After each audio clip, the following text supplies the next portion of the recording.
Good evening and welcome to this week's episode of Coach's Corner. I am Dwayne Dwyer, also, and I go by the Mindset Coach, and I'm joined by, The Uncle Junior, Garfield Martin, and I go by the Consistency Coach. and we are the coaches of Coach's Corner. Listen, as always, it brings us sheer joy to be able to be a part of this conversation and share it with you. But like I always say, if you came here and you want to be complacent, you don't want to do anything, like you're content with life, then I don't think this is the place for you. But if you're looking to grow, if you're looking to improve upon your status, and you're looking to be an asset to everyone that you know and or love, then you're in the place that you are supposed to be. So that being said, I want to make sure before I turn it over to you, brother, I want to make sure that I acknowledge the most awesomest chat in all the social media, right? Because we appreciate you guys. And again, without you, there would be no us. So again, welcome to the show, and we look forward to sharing in conversation with you. Absolutely, man. Again, shout out to the chat. Shout out to everybody who's watching. With that being said, man, it is how's everything, man? How's everything with you? And you know what? All is well, man. I have zero complaints whatsoever. How about you? Same. I could complain. There's always something to complain about. However, there ain't really no need for it. But Like, when we reframe that, there's always yeah. something to be thankful about and appreciate as well. Absolutely, Yes, sir. With that being said, man, today we're going to be talking about the power of daily habits, man, the foundation of success. So let's just start with the first question. And I think that's going to kind of jump us into a little bit more information to kind of unpack this a little bit more. What daily habits do you think have the most significant impact on your overall well-being? Just for you. And You know, then if you want to explore, people in general, I think that's okay too. yeah. I think this question, even though I'm telling you right now, I'm not good at this one, but I think with this question, I have to say sleep. And because when you think about it, when you wake up in the morning and you well rested, you're kind of excited to get after what the day is, whatever you have planned for that day. But think about it on the adverse side of that. What if you had a terrible night's sleep? It's almost like you're dragging out of bed. You don't have the energy to do anything. You're feeling sluggish, and whatever the case may be, and you're looking to some type of energy drink, which has an adverse effect in it within itself, to kind of give you some pick me up. You're looking for the coffee to pick you up. You're dependent upon the coffee, and you hear people will say that, "Oh well, don't talk to me until I get my first cup of coffee." But if you have a good night's sleep, and again, I'm stressing this because I am still working to improve my sleeping habits.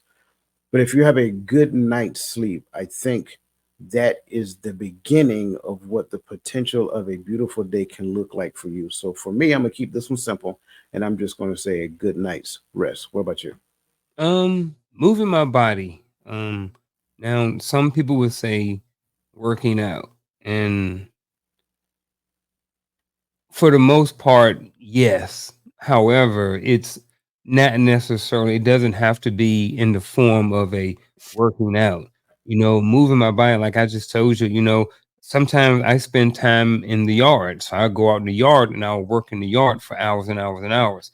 I worked in the yard today and I ran, but I got more steps working in the yard than I did from my run. And that's just because I was constantly moving, and I also was in the yard moving a lot longer. So, and how that has impacted my overall well-being is that, when I move my body, I'm a lot more looser. I'm not as stiff. I'm 48 now. I've had back surgery. I've had some bunch of different injuries and stuff like that. So me being able to continuously move makes me physically feel better. You know what I'm saying? So for me, on a surface level, it's just moving my body on a daily basis, not just sitting around for most of the day. Yeah. No, so let me ask this because I think this kind of goes hand in hand. I'm not disagreeing with moving your body. I'm with you 100%. Um, but you're human, and you've experienced having nights where you didn't rest so well. How did that affect you when it came down to your like daily moving routine, like exercise and whatever that looks like? Oh, it definitely affected it.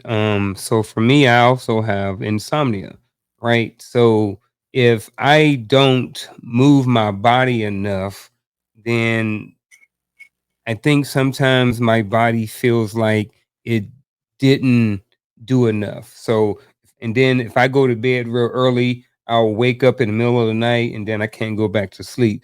So for me, I have kind of developed this little concoction of having to move a certain amount every single day and not take naps so that when it is time to go to bed, I can go to bed and I can sleep and I can stay sleep throughout the night. So my working out is directly tied to my ability to be able to sleep. So because I don't like waking up in the middle of the night. I don't like waking up at 2 o'clock in the morning, man, and just can't go back to sleep and you just up and the wife over there, she knocked out, she sleeps. So you don't really want to be up on the phone. You want to be watching no TV. You just lay there, you start thinking and so yeah, man. So mine is directly linked to sleep and me moving my body and working out.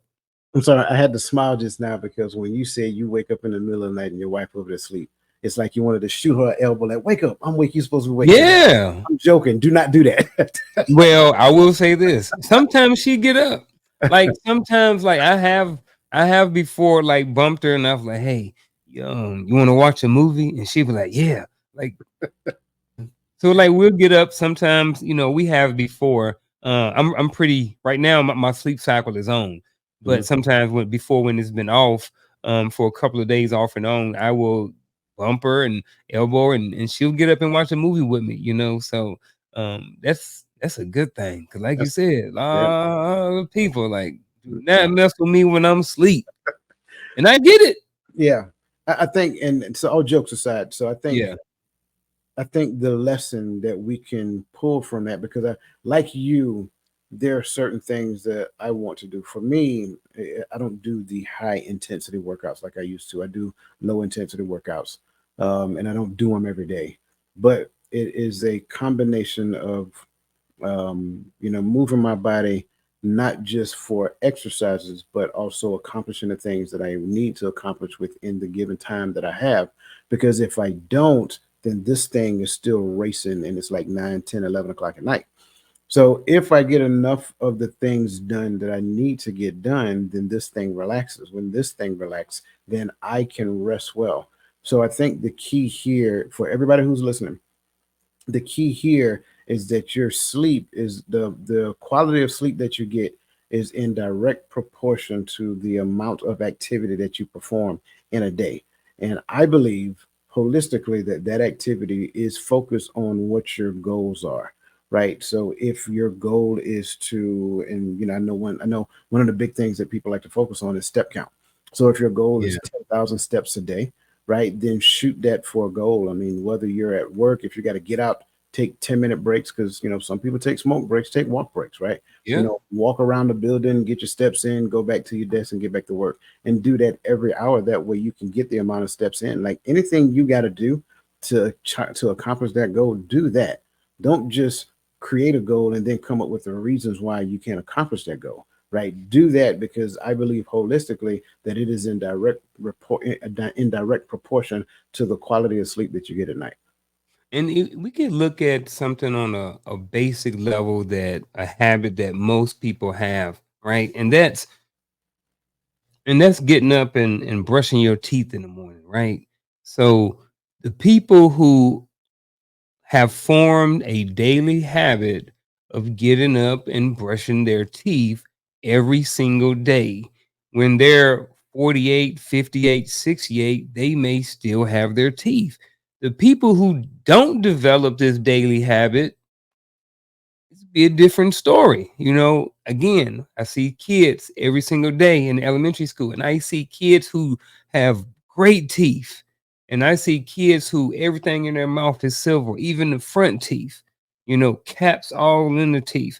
Yeah. And it's a lot of it is, you know, early on, I think, I don't want to get too far off, but we as parents, we have to instill certain habits, into our children, and some of the habits that we have developed or have not developed is a direct link to how we were parented as kids.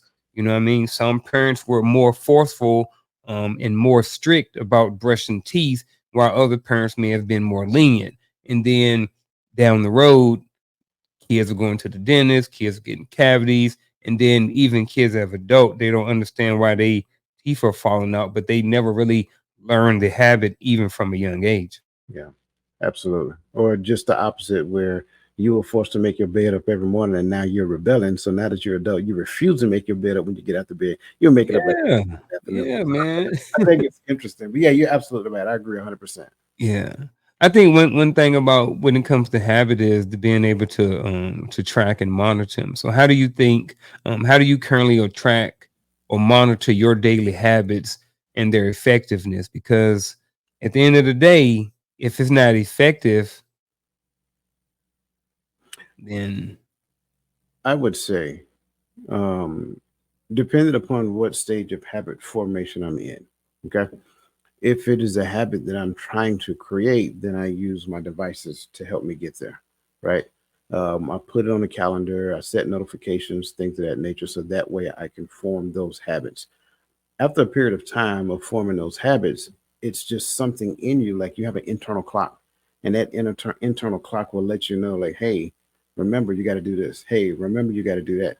So it's like for me, waking up in the morning, it is an automatic thing. When I wake up in the morning, I have to ingest something, not eat, but I have to ingest something that allows me to grow.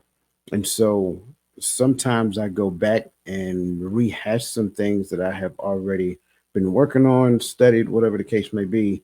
But then periodically, I have intentional bouts where I am looking to inject new information in me so I can study that thing and become more knowledgeable about that particular thing. So, with that being said, me waking up in the morning at a particular time is a habit. I can set alarms to wake me up, but a lot of times I don't really need an alarm to wake up. I wake up automatically. And so tracking those habits, again, depending upon the stage of formation, the stage of habit formation that I'm in, it can become internal, it can become external. And the effectiveness of it is looking at how those habits now get me closer to the goals that I've accomplished, or the goals that I have set, or the goal that I'm looking to accomplish in the long run. yeah, I think also that some some habits are easier to track for their effectiveness than others. Like when you go get a checkup at the dentist, right? And she's like, "Well, you hadn't been flossing, I can tell. Every time, when I'm hitting right here, your gums start bleeding, right?" So she said, "All right, look, go back. You need to brush your teeth 3 times a day. You need to floss, yada yada yada yada. You need to gargle, whatever." Go back in 6 months. That's easy to track. She can tell you, the dentist can tell you whether or not you have improved in your oral hygiene over the last 6 months. Those are easy. I think sometimes when we're trying to track our behavior, it can be a little bit more challenging, right? So if I am trying to work on um being kinder, right? Me and my wife have a conversation. You're like, "Oh, you too mean. You need to be a little bit more nicer," right? So how do I track being nice? You know what I mean? So in a sense, I'm kind of relying, in a sense, on her response to certain behaviors that I present to her in certain situations. So I think in that sense, you have to look at yourself, but you also have to look at the situation. You know Yeah. what I mean? Because, when it comes to, like I said, with relationships, and this ain't just with me and my wife, this is a relationship with anybody, how effective is the relationship? You know what I mean? So, I think tracking sometimes is just looking at the overall situation, or even asking somebody, "Hey, how is," I don't know, man. I'm No, kinda, no, you're good. yeah, You're on target. I think yeah, this kind of goes back because it's something that we learned in the army, and I think it transitions perfectly into civilian life. And so we have these things called measures of performance, but then you also have measures of effectiveness. So measures of performance is the step by step procedure that I had to learn in order to do a thing. So if I go from step one, step two, step three, step four, step five, ideally it'll get me to accomplishing this thing. However, we're talking about measures of effectiveness in conjunction with performance. Doing a thing is one thing, doing the thing well is something totally different. So when we start talking about behavior, are there measures of performance that I can use to change behavior? Absolutely. Right? I can do this, I can do this, I can do this, I can do this. But what is the measure of effectiveness from that behavior? The external response that I receive from other people. Why? Because I cannot see everything that I am projecting. I may want to do a thing, and I'm gonna use a phrase that was used that people used to use a lot of times, unbeknowing to themselves, that it is a bad phrase to use, and it is, "I'm sorry you feel that way." Well, really, if you think about it, it is a very dismissive term, a phrase that you use to say, "I don't really care about how you feel. I'm gonna do what I want to do anyway." So when you look at that phrase does not consider the other person at all. So when we start talking about measures of effectiveness, I cannot see everything. So I'm depending upon your feedback. I'm dependent upon the feedback of the people in the chat to let me know whether or not the message is coming across ideally the way that I intended to. Because I'm from the South. You got to realize we got certain slangs and jargons and terminologies that we use that some people don't understand. I Hmm. may say, somebody may say, "Where you going?" "I'm going to see a man by the dog." Somebody may understand Yeah. what that means. Somebody else be like, "Why are you going to get a dog?" "No, Yeah. I'm not going to get a dog. It's never mind. That's all right." You see what I'm saying? Go to the So, bathroom. right, exactly. That could be where I'm going. It's Yeah. really just telling you, say it's none of your business. But Yeah. the point is, the point is that there are things that we can do to improve behavior that are step by step procedures. But then, in doing that thing, what is the now effect that I am projecting in the environment? How are the people now affected by what it is that I'm doing? And the only way that I'm going to know that I am achieving the desired effect is if they give me the feedback that I need and I compare their feedback with my intent. Mm. Yeah, man. I like that one. Man, let's go to the next question because I think it's a good one. What is an example of a habit you've successfully integrated into your routine? Well, Um, I Go ahead. forgot. No, go Well, ahead. I think I kind of gave mine a few seconds ago. My apologies. Um, so for me, like waking up at 4:30 is a habit, and it is a habit I chose to maintain because I did it when I was in the army. But instead of doing PT like we would normally do, my PT is now mental. So the successful integration of that was me being intentional about digesting brand new information for the sake of what it is that I actually do. Because as a professional development coach, I think it's important that you have a well-rounded perspective of a number of different things. You don't necessarily have to be a subject matter expert on everything. You just need to have a working knowledge on many things because that if you have that, then being aware of some of the things that people talk about really help. So the successful integration of ingesting brand new knowledge routinely has become the thing, and I'm really enjoying that because it's allowing me to connect some dots that in the past I would have never connected.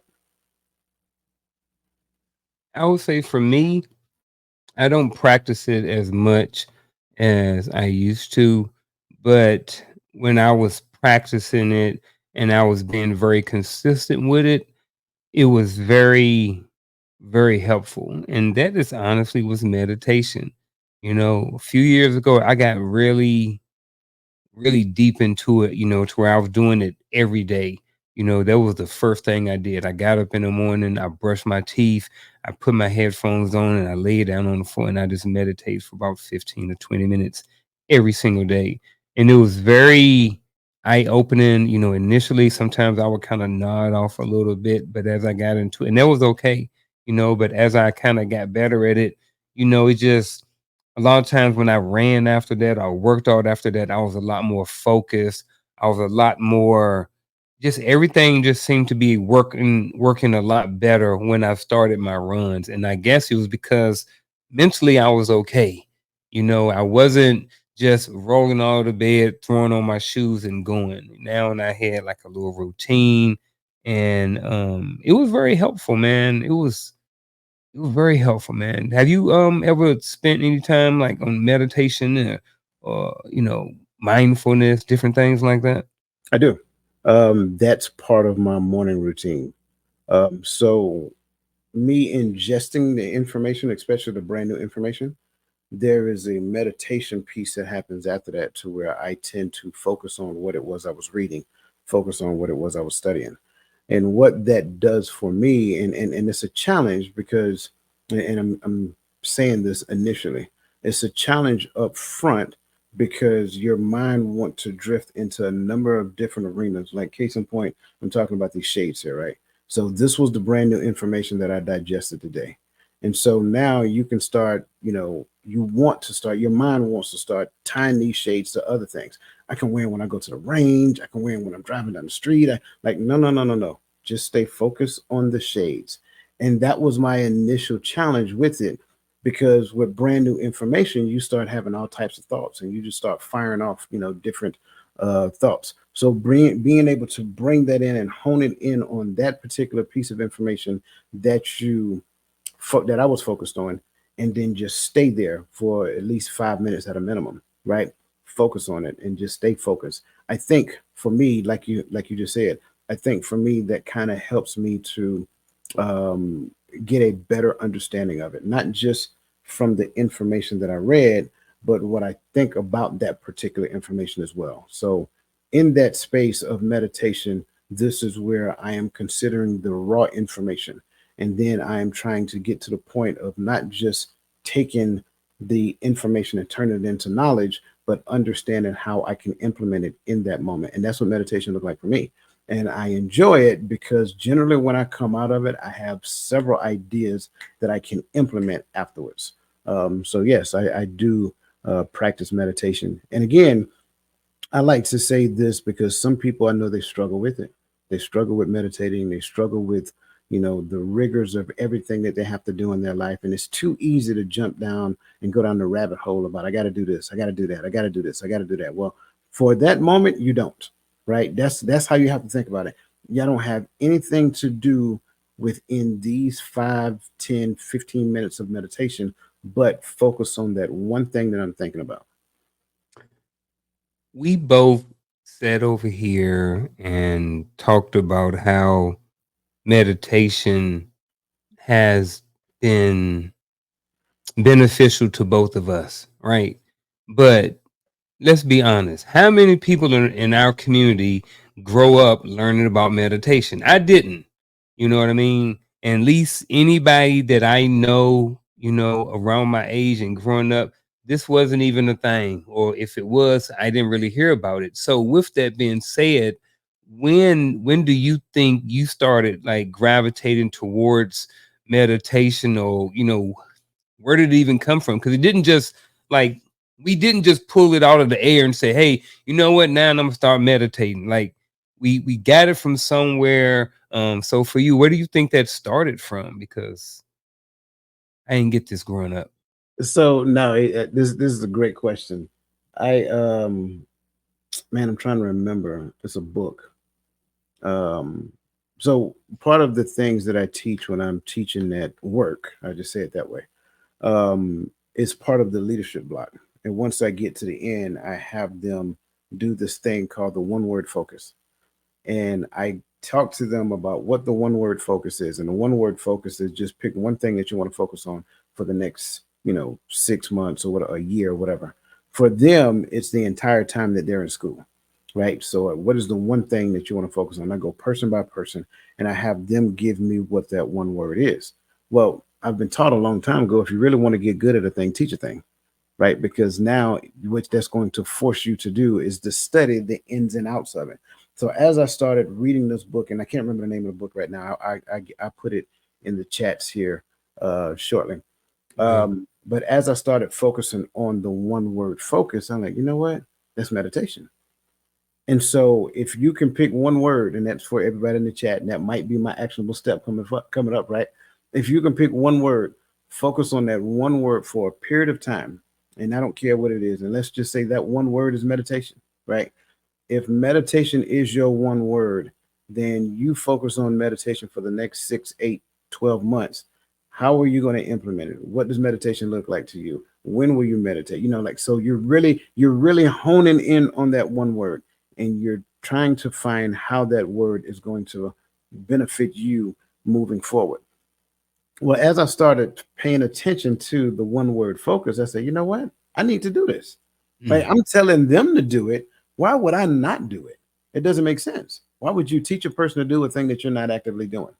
So that would make me a unauthentic teacher. I'm not being genuine. So then I started focusing. I started, choosing meditation. And really, what I started doing, if I'm being completely transparent, my meditative practices would be on what the Bible would actually say. So I started meditating on what that says, because that's a scripture to meditate on the Word of God. So I would literally take one scripture and I would just meditate on that scripture. How does that scripture benefit me? What does that mean to implement in my life? Like, how would I do that? How would, if I'm focusing on the scripture, how would I interact with people according to the scripture?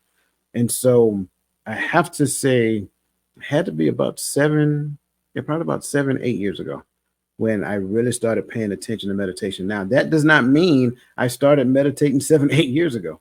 That yeah. means I became aware that I need to start meditating. And then Mm, I would say I started putting it into practice probably about 5 years ago.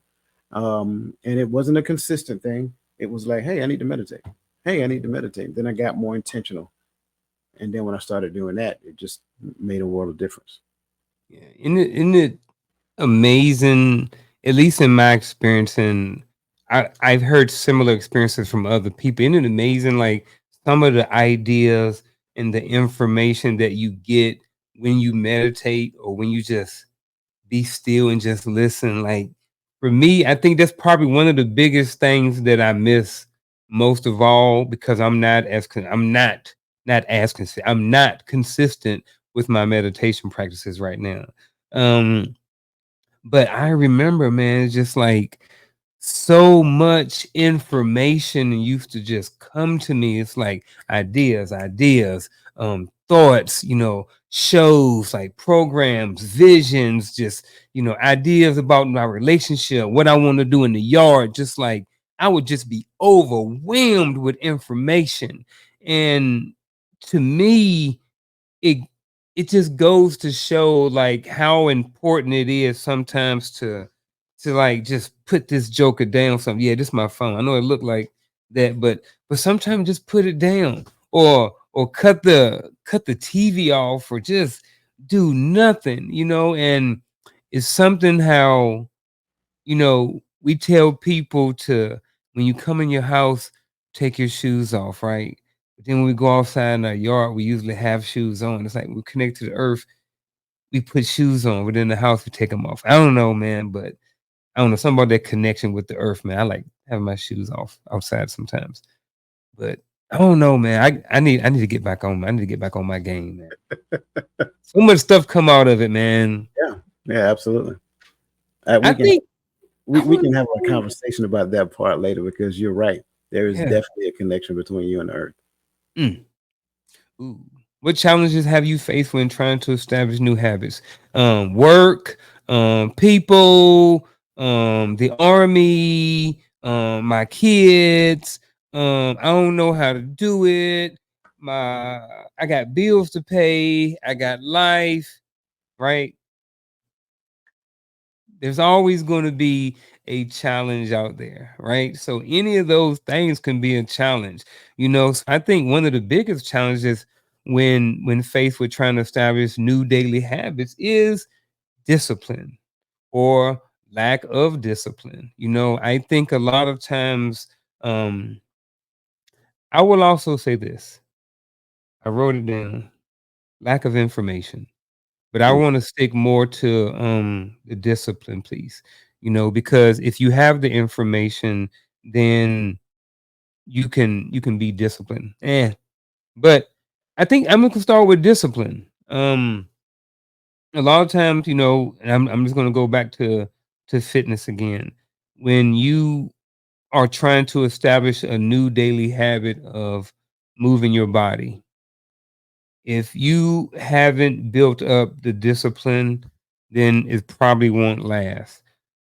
A lot of people say, well, you got to start off, you got to go and get motivated. Yes, Motivation is a great starter. It's a good starting point. It's like the kindling to the fire. Yeah, But after the motivation wears off and you don't want to get up in the morning anymore, you have to have something else there. So that's why it's kind of important to develop some level of discipline to be able to go along with it. So I would say for a lot of people, it's not that they can't lose weight. It's not that they can't run. It's not that they can't walk. It's not that they can't. A lot of the problem is they haven't developed the discipline to go out and try and establish that new daily habit. So for me, my short one word answer would be discipline. I like that. I really do. I mean, I really like that response.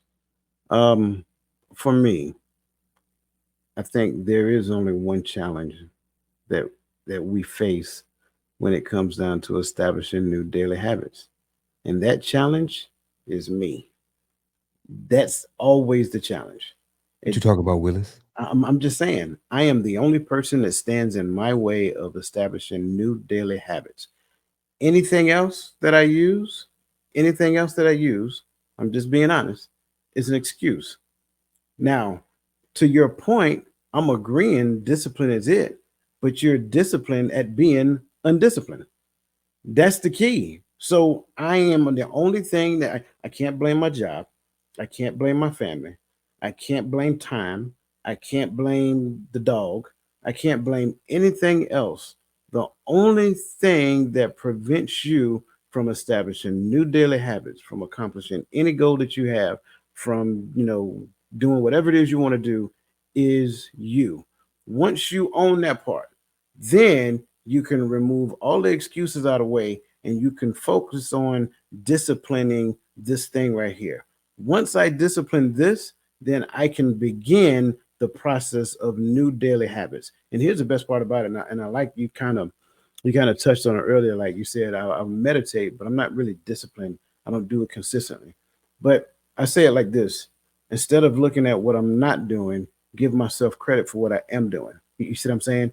And then when I give myself credit for what I am doing, look at the benefit of actually doing it. Like you said, after meditation, man, I have clarity of mind. I have this. I get these new ideas, all this other great stuff. Let that be the carrot on the stick, and let that be the driving force for you to create the discipline. Like I want those new ideas. I want that clarity of mind, and so forth and so on. So how do I get it? Go back and do some more meditation, right? So for me, again, I am the only person standing in my way from accomplishing anything that I want to do. Now, what do I need to do so that I can get out of my own way and partner with me so that I can move forward? Well, what I need to do is have a good conversation with myself. So I say self, and self will say, huh? What you need to do, right? I'm serious. Yeah, You really talk gotta, yourself. yeah, you really gotta talk with self because self gets in the way all the time. Self be tired because you didn't get enough sleep last night. Self be like, hey, your favorite TV show is coming on tonight, but I got this paper I need to finish that I need to submit by midnight. But self like, but look, this is only so you'll negotiate with yourself on procrastinating to do the thing that you know that you really need to do. And that's one of the things that I had to do when I was, doing my well, we both finished our masters, but when I was doing my masters, I had to put myself on a strict regime. 7 to 10, this thing was not touched. If it wasn't a life, limb, or eyesight, don't call me.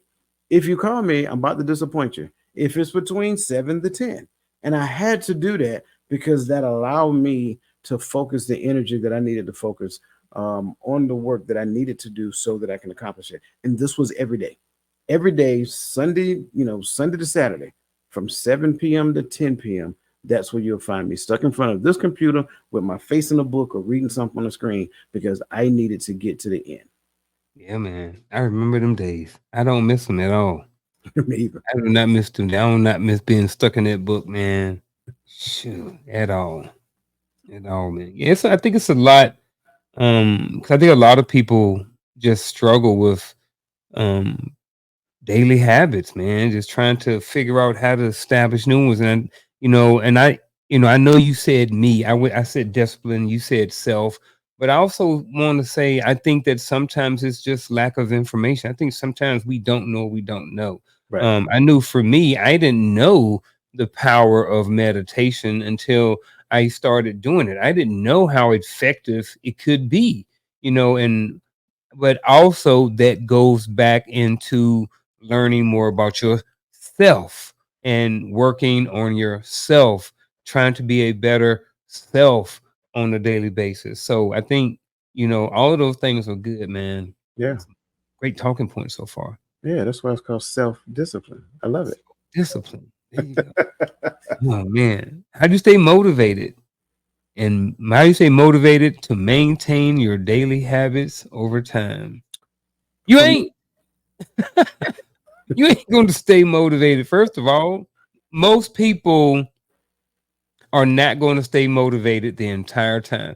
Now, some people are, but whether you're building a business, you know how many times when I was doing elevator dialogue, or I was hmm just like, man, I'm done. I don't hmm want to do another show. You know what I'm saying? And it wasn't that it was necessarily the people, it was sometimes the work that I had put into it, and I didn't necessarily see the benefit from it that I wanted to see, you yeah, know? So, but man, I ain't got time to worry about no motivation. Motivation is going to go away. So, but in the essence of this being a question, I'm going to answer it as though a different way. So, how to stay motivated to maintain your daily habits over time? I think just one simple thing, but focus. Create small goals, small attainable goals that work towards the larger goal, and then kind of give yourself a pat on the back for creating those small goals. If the long goal is to lose 10 pounds, right? So instead of just celebrating after the 10 pounds, after the 1 pound, say, all right, look, after the 1 pound, I lose the 1 pound. This is what we're gonna go do. This is how we're gonna reward ourselves. It don't necessarily mean go add the extra pound on, but figure out a way to reward yourself for it, right? So then you're like, all right, boom, I lost the 1 pound, I got a reward for it. Boom. Now at mile three, I mean, not mile three, at pound three, there's another reward. Boom. So I need to lose 2 more pounds so I can go get me another reward. So what you do is you increase the reward a little bit, but you also gave yourself a reward over time. So in essence, what that should do, it should keep you motivated to want to keep going until you increase, until you lose the entire 10 pounds. So that's my 2 cents. I like it. I like it, and you're really right where I'm at when it comes down to this question. Um, I would say the first thing to understand as it pertains to this question is that motivation was never intended to sustain you over a long period of time. And I know a lot of people talk about motivation and all of that. Other stuff. Motivation is like the sugar rush that you get when you're trying to have a sustained energy output. So when you really break that thing down, you're going to have the first part of it's going to be sugar, and then you're going to have the caffeine.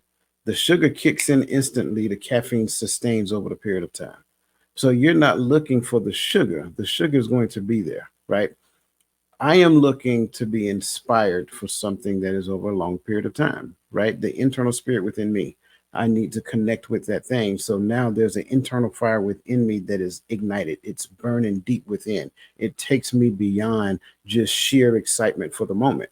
And so that internal flame that's burning within that makes me look at the longer goal and realize that the longer goal isn't just for me, it's more so for the people that I'm called to serve. So now the motivation is the thing that gets me from benchmark to benchmark. Those are those incremental goals along the way, right? So I am motivated from here to here. Once I get here, we celebrate, like you said. Well, that celebration is supposed to be another sugar rush, and so that gets me from this goal to this goal, another sugar rush. That's how it works. But the caffeine, and I'm only using these as metaphors. I don't necessarily mean them literally. So don't go out and buy sugar and caffeine and mix them together and think you're going to drink that every day and that gives you enough energy to go. No, don't do that. Don't do that. These are just metaphors. Okay.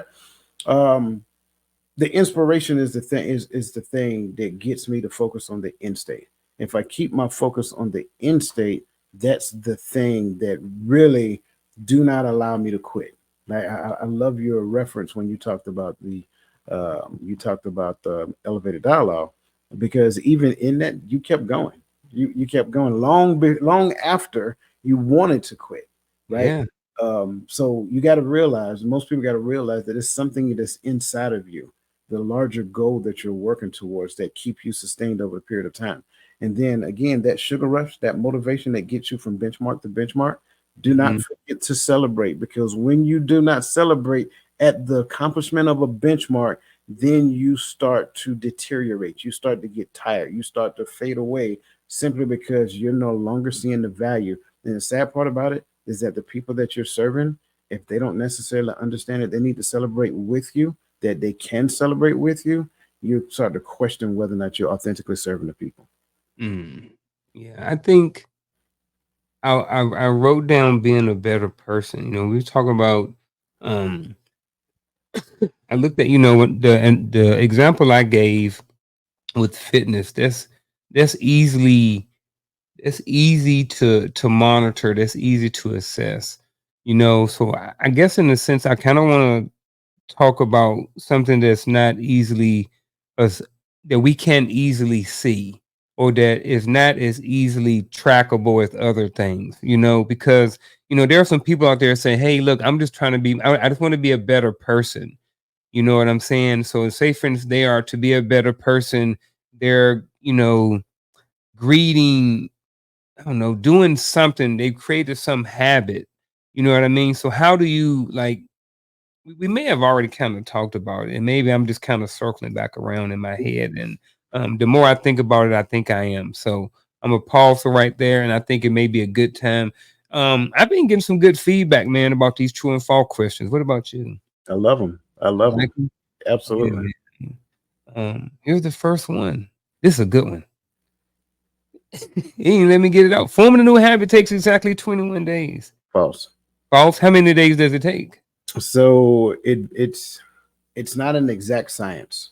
Okay. Mm, I like that. However, for a large preponderance, it's more so 66 days.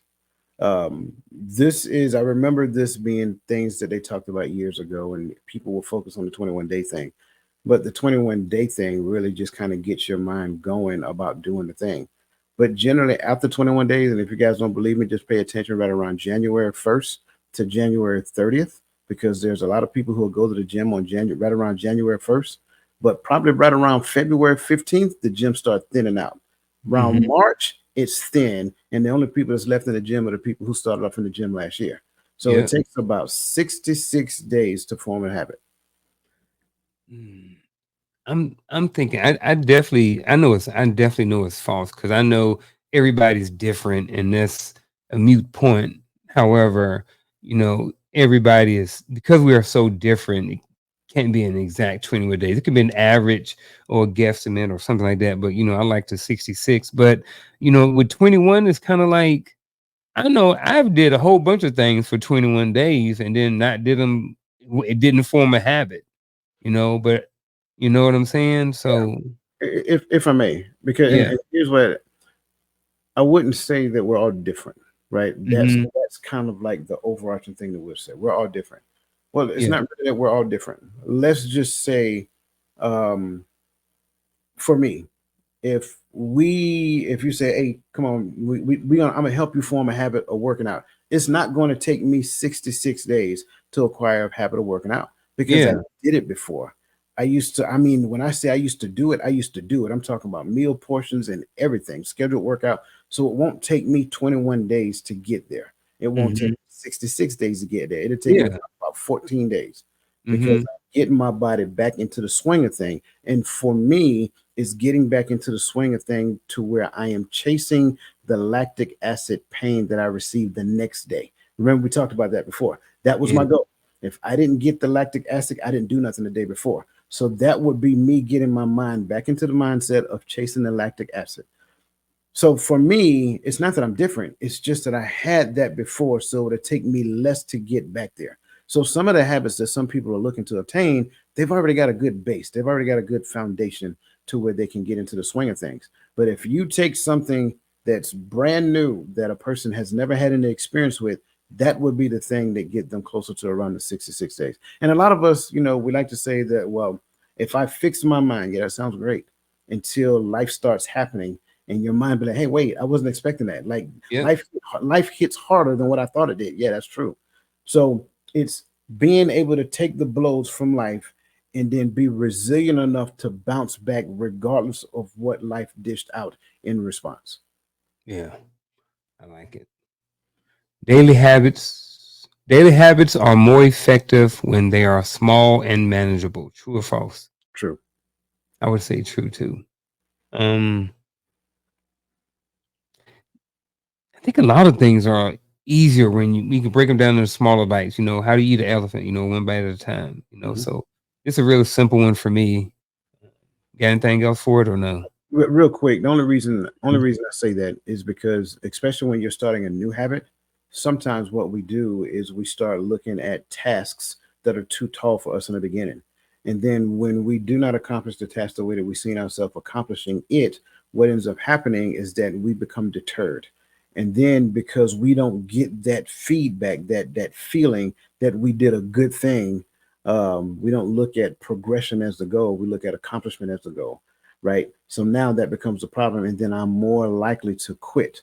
But if they're small and more manageable, they're easy to accomplish. I can get that sugar rush, and then I can keep moving forward to the next one.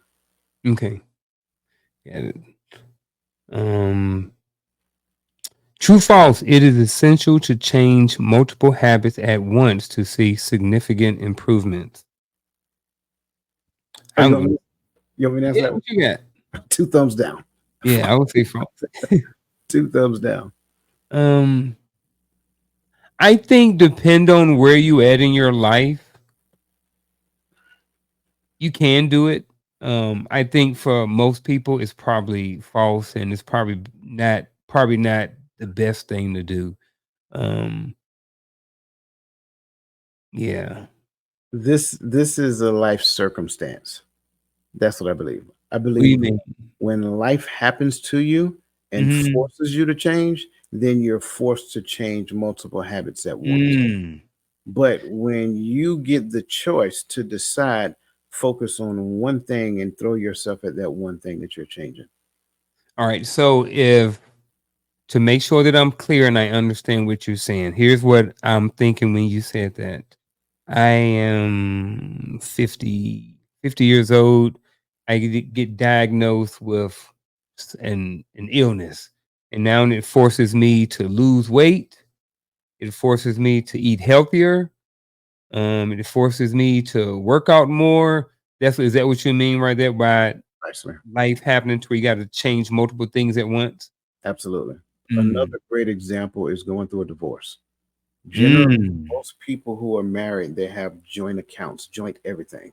When they go through a divorce, they are forced in a downward spiral to change multiple habits at one time. You're going to change the number of people that you deal with in your house. You're going to change the way that you handle your finances. You're literally going to change your life, and it's a forced change. It's very what's the word I'm looking for? It can be a point of anxiety. Mhm. So if you put yourself intentionally into something of that nature, you're gonna withdraw. So now that's just too much at one time. Yeah. Oh, I like that one. That was a good one. What's the next one? Tracking your habits can help reinforce and maintain them. True. Absolutely. Um, I think, like we talk about journaling, writing things down, calendars, schedules, Accountability all of those things. What was that? accountability partners. Accountability partners are good, especially if they're effective accountability partners. Not Absolutely. just, not just people just say, "Yeah, girl, you good. Yeah, boy, yeah, go and do your thing." You Yeah, did no, good just by waking up. yeah, yeah. You waking up to stress and pain and suffering every day. Yeah, but whatever. Um, Morning routines are the only effective time for implementing new habits. False. Um, no. Now there is a caveat. Caveat. I agree that this is a false statement, but there is a caveat Mm-hmm. because you need to understand the concept of energy management, Mm-hmm.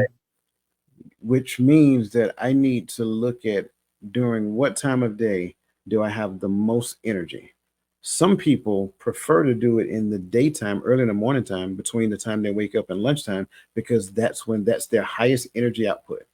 And even in the work environment, this is where they schedule all of their meetings and all of that other stuff. Why? Because this is where they put out a majority of their energy output. Generally, after lunch, we tend to slow down. We go eat, go out there and get some Chipotle, all that great stuff. And then we come back and sit in the chair, and there's a magic button on our bottom that makes us want to go to sleep. So, this may not be the time that I want to implement a new habit. Or you may view it just the opposite. This is the time that I want to implement my new workout habit because it forces me to wake up. So it's a number of different ways to say it. However, I say look at what time of day that you put out the most energy, and then look at implementing those new habits there. Yeah. I like morning though. Just, minus the question. We've already answered the question, but one thing I do like about the morning and kind of part of my thought process behind that is, kind of came from tithing, right? Mm, So, I was taught about tithing years ago. Um, I have a much different perspective on it based off how I grew up. hmm But paying something with or giving your best or giving your top 10 or your best 10% or whatever like that to something, I understand that and I like that. So what I decided to do was I'm going to give the best part of my day to myself.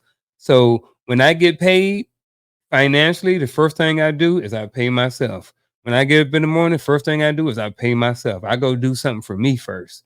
You Yeah, know, that whole hour or whatever like that that I do in the morning, that's for me. yeah. Now I got 23 other hours. I can hang out with Coach.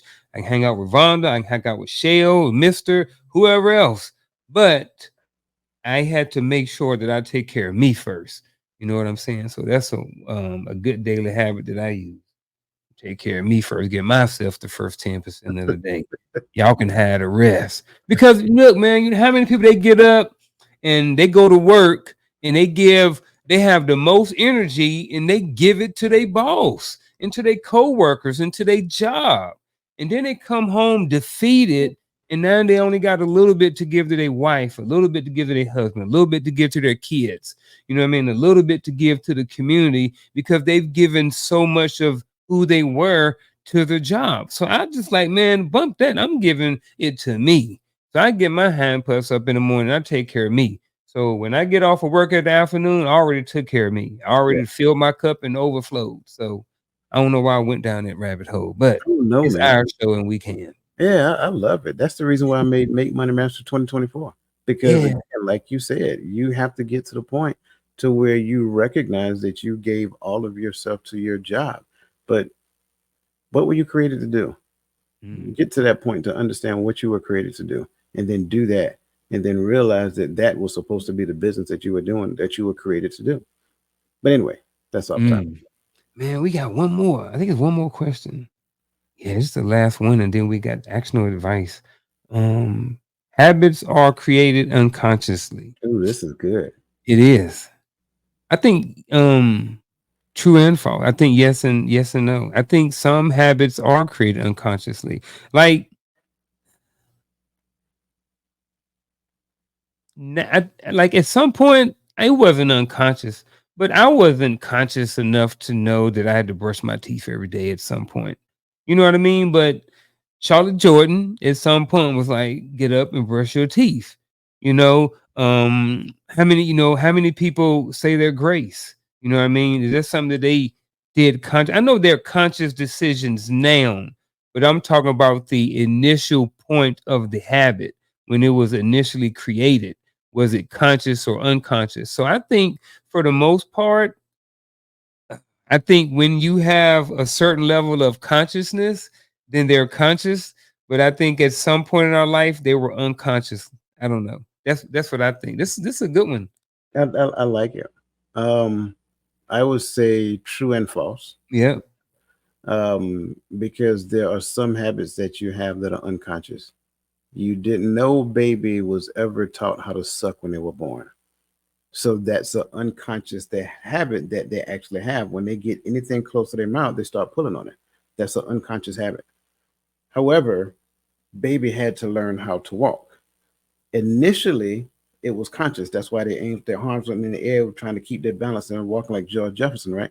But then, as they started to develop the walking skill, it turned into an unconscious habit. Like right now, if you get up and go to the kitchen and get some water, you don't have to think. All right, left foot, lift up, move forward, so forth and so on. So there are some habits that we have that are unconscious, like they would literally just inject it in us. But then the habits from that point moving forward, they have to be conscious first, and then they become unconscious. I like that, man. Hey, well, we almost done, man. Actionable advice, and then I guess we out, man. Unless you Yes, got sir. anything else. No, sir. All right, let's do it.